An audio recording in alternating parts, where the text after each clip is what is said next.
سیقه. حالا اگه بگم آره این وقت شب کدوم محضر بازه؟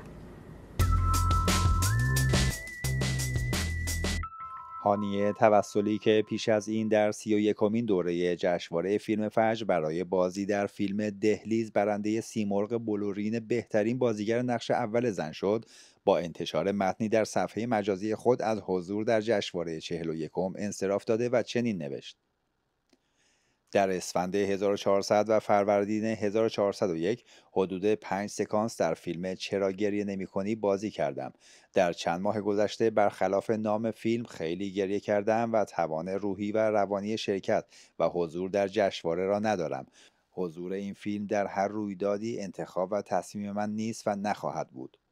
هانیه توسلی تئاتر را به شکل غیر حرفه‌ای از سال 74 وقتی 16 ساله بود از همدان شروع کرد تا اینکه سال 78 در 20 سالگی بعد از قبولی در دانشگاه راهی تهران شد.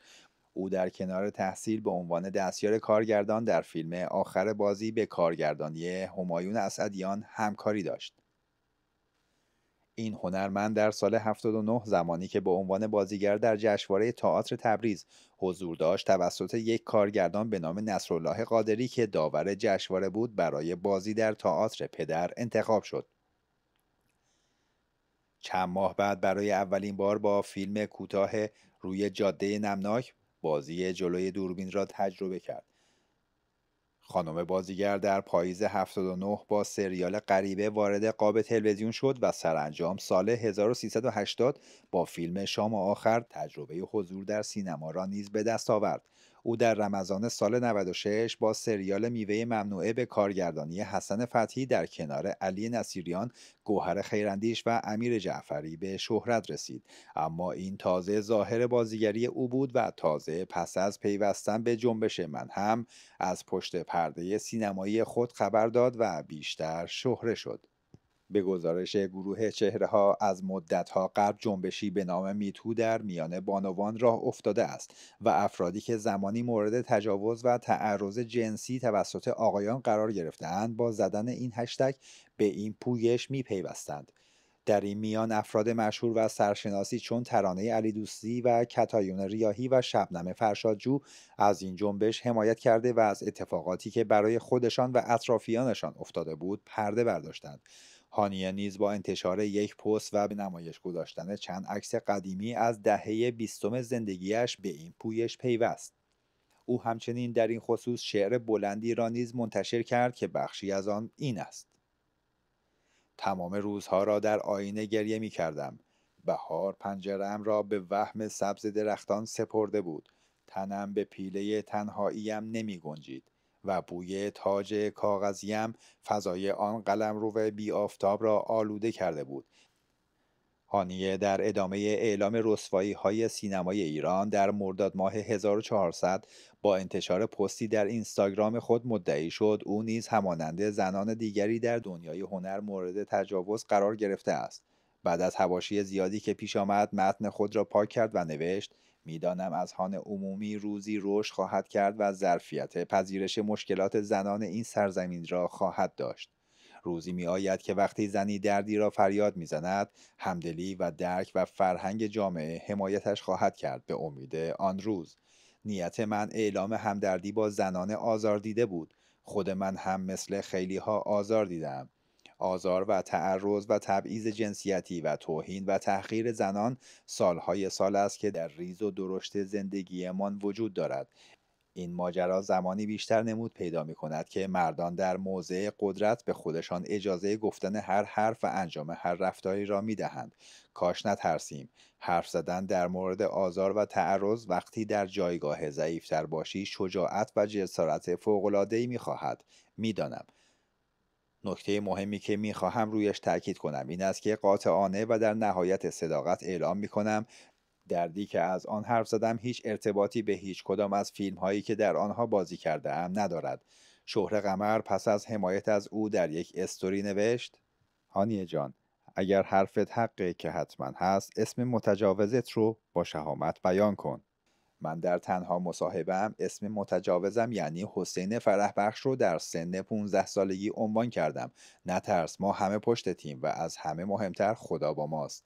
اما هانیه توسلی پاسخی به او نداد و همین امر باعث شد شهره قمر بازیگر کردستانی هانیه و ترانه علیدوستی را همجنسگرا بخواند و در استوری بنویسد: از این به بعد مواظب دو دوز بازی ها و کثافتکاری هایت باش. تو مبارز نیستی، فقط دیگر جنسیتی. با اینکه 1 دهه فاصله سنی با هم داریم، از تو و هانیه به عنوان همجنسگراها تقاضا دارم واقعیت رو بگین. شهره قمر پیش از این نیز به ترانه علیدوستی حمله کرده بود و در پستی نوشته بود: یادمون نره امثال این خانم یعنی ترانه علیدوستی با پول دزدی از صندوق فرهنگیان بینوا در سریال شهرزاد چه پولایی به جیب زدن. حالا مسئله اینجاست چطور اون زمان میلیارد پول دزدی مردم فقیر و معلم‌های بیچاره رو به جیب می‌زدن. نظام و همه چی خوب بود و الان بد شد. جمع کنید بساط فساد و ریا و کثافتکاریتونو. لازم به ذکر است جنبش من هم ابتدا توسط تارانا برک، فعال اجتماعی و حقوق شهروندی، در سال 2005 شکل گرفت و برای نخستین بار از عبارت من هم یا میتو در شبکه اجتماعی مای اسپیس استفاده کرد. این حرکت به عنوان بخشی از یک کمپین مردمی برای ترویج توانمندسازی زنان از طریق همدلی در میان زنان سیاه‌پوست با تجربه آزار جنسی به خصوص در مناطق محروم شکل گرفته بود. سپس در تابستان سال 1399 در توییتر توسط برخی از سلبریتی ها راه افتاد. این جنبش 2 سال پیش از فوت مهسا امینی و در پی آن شعار زن زندگی آزادی شکل گرفته بود و ذهن مردم تا حدود زیادی برای احقاق حق زنان آماده شده بود. هانیه توسلی که از اعضای فعال آن جنبش به شمار می رفت، پس از فوت مهسا امینی در پستی نوشت: من مبهوتم. دردی که خانواده اش میکشند، دردی که خودش کشیده، با پست و استوری هشتگ و لایک کم میشود؟ نه، قطعا نه. چطور میشود از عدالت حرف زد؟ فریاد زد، سکوت کرد.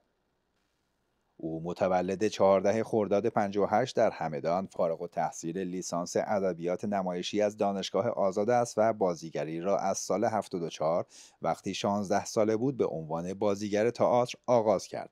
در 20 سالگی بعد از قبولی در دانشگاه به تهران نقل مکان کرده و از دستیاری کارگردانی به بازیگری در سینما و تلویزیون رسید.